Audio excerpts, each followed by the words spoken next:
It's time for the Steam Deck to complete the saga. We've covered the reboot that had Lara Croft tackling King Arthur and Thor. We tackled the other reboot that had her tackling Kimiko, the Fountain of Youth, and the Mayan Apocalypse. Now it's time to go back to the beginning, the old days of Lara Croft when she was blocky, centered around tank controls, and had nice little conversations when the player played the Croft Manor in each new game. The largest compilation we've done so far with all 6 original games. Let's see how the Steam Deck can handle the OG Tomb Raider series.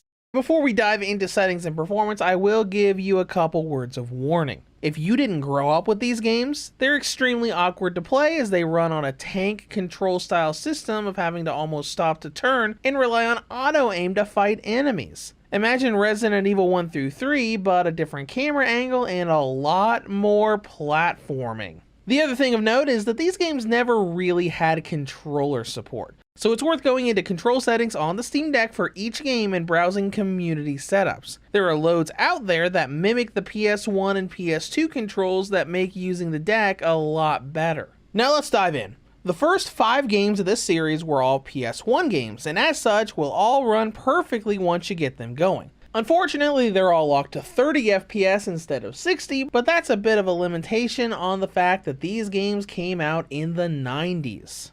The big issue is getting these games running, and all of them have different steps to get there. Let's start with the original 1996 Tomb Raider. Steam will tell you it's not supported, and it's kind of wrong. You can run it, but there will be drawbacks. Launching the game with Linux will get you perfect gameplay, but you won't see any of the FMV cutscenes. I tinkered around with a lot of Proton versions, and some of them will get you these cutscenes, very compressed and distorted with CRT-like lines across them, but whenever I got the cutscenes working, gameplay tanked in performance, giving me 9 to 20 FPS while running around. To be honest, it's better to just sacrifice those FMVs for smooth gameplay. I suggest you run it on Linux or the early Proton 7 variants. No cutscenes, but gameplay will be a locked 30 FPS. Next up is Tomb Raider 2, which many think is the best of the original series, known for better mechanics, the bomber jacket, and the eternal moment in gaming history that is the Lara exploding cheat, a practical joke that Core put into the game after all of those Lara nude rumors came about. This game doesn't need Proton, but you are going to want to go into the setup launcher so you can raise the resolution up as high as it can go and set the game to 16:9 so you can see it full screen.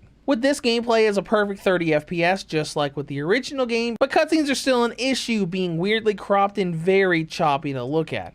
Unfortunately, testing around with Proton did not fix this. Then we get to Tomb Raider 3. This game will not run on Linux. You have to use Proton to get it to launch at all and not just kick you back to the splash screen. You'll also have to set so it uses the setup launcher when it opens instead of the game proper, so you can set it to full screen or you'll have a very PSP-like crop in the middle of your screen. And once again, gameplay hits and you have a perfect 30 FPS. The main issue here is just finding the right Proton setting to get it to launch, which I used experimental. It's also worth noting that some users get no audio in Tomb Raider 3. If this happens to you, go into desktop mode, find the local files where the game's installed, and modify the sound option in the configure.txt file to read sound 1 instead of sound 0. I didn't have to do this, but many people over at ProtonDB did. Then comes Tomb Raider 4: The Last Revelation. This game's optimized really well for the deck. Launches right away, loads cutscenes with no issues at all. You do still need to use the setup launcher for a bigger resolution, but it runs like a dream. So that means that the follow-up, Tomb Raider Chronicles, also works great without any changes, right? Nope, not quite. Chronicles won't launch at all on Proton or Linux by default, giving you a weird DirectX message that'll boot you back to the deck's UI. But there is an easy fix here. If you set the game to use the setup launcher at startup instead of just the game, it'll load fine. You don't even have to change anything. It just accepts the launcher's OK button and you go right in. The only problem is cutscenes don't show anymore, so you're going to want to hit some buttons on your gamepad as soon as it loads to get to the actual title screen, and once you do, perfect 30 FPS from start to finish.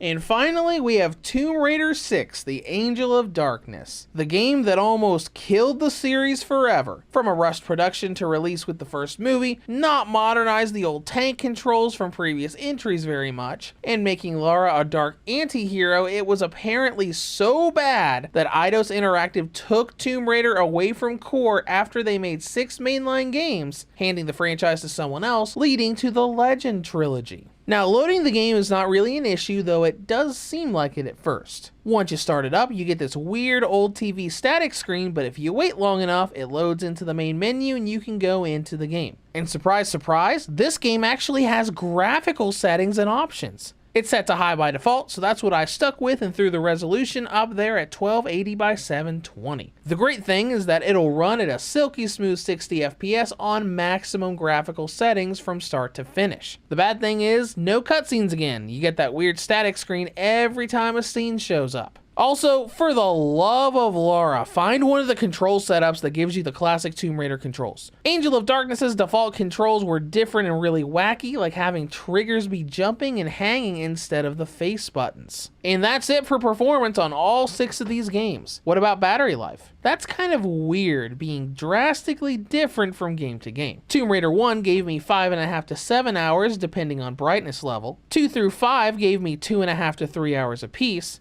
And Angel of Darkness, the more graphically enhanced and PlayStation 2 not PS1 game, gave me 5 to 6 hours. So, would I recommend the original Tomb Raider games for Steam Deck users? I don't know. Once you get them running, the frame rate is admittedly great, with a 30 FPS lock on 1 through 5 and a 60 FPS lock in Angel of Darkness. But you can't watch most cutscenes, essentially missing out on the story, and the controls have not aged well at all. I would recommend them for fans of the old games that want to play them on Valve's handheld to re-experience those classic adventures for the purpose of nostalgia. But if it's your first time playing, I might veer away from it. They're an important part of gaming history, but with how they run on the deck right now with this cutscene weirdness, it's definitely not optimal. And that's all I've got for you today. I'll be back soon with more Steam Deck performance and reviews. As always, thank you for watching and have a great day.